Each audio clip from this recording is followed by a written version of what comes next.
Müslüman bayanlar da içkiye zorlanıyor. İşgalci Çin yetkilileri Doğu Türkistan'da bu kez Müslüman kadınları da içki yarışmasına katılmaya zorladı. Sosyal medyada paylaşılan görüntüler büyük şok etkisine neden oldu.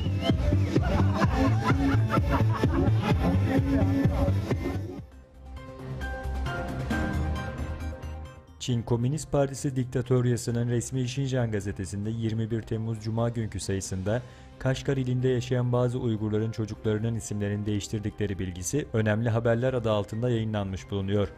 Çin işgal yönetiminin İslam dini ve bu dinin duyarlılığını çağrıştıran ve daha önce kayıt altına alınan isimlerin değiştirilmesi de Çin Devlet Terörü Yasası ile yürürlüğe konulmuş bulunuyor.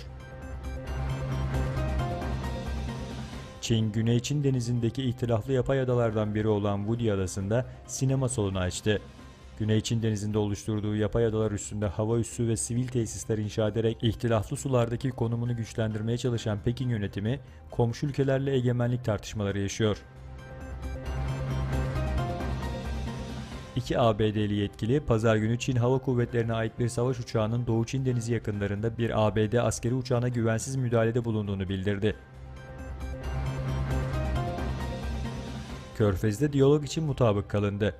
Cumhurbaşkanı Erdoğan'ın Körfez turuna ilişkin açıklamalarda bulunan Cumhurbaşkanlığı Sözcüsü Kalın, krizin müzakere ve diyalog yoluyla çözümü için mevcut girişimlerin devam ettirilmesi hususunda muhataplarıyla mutabık kalmışlardır dedi.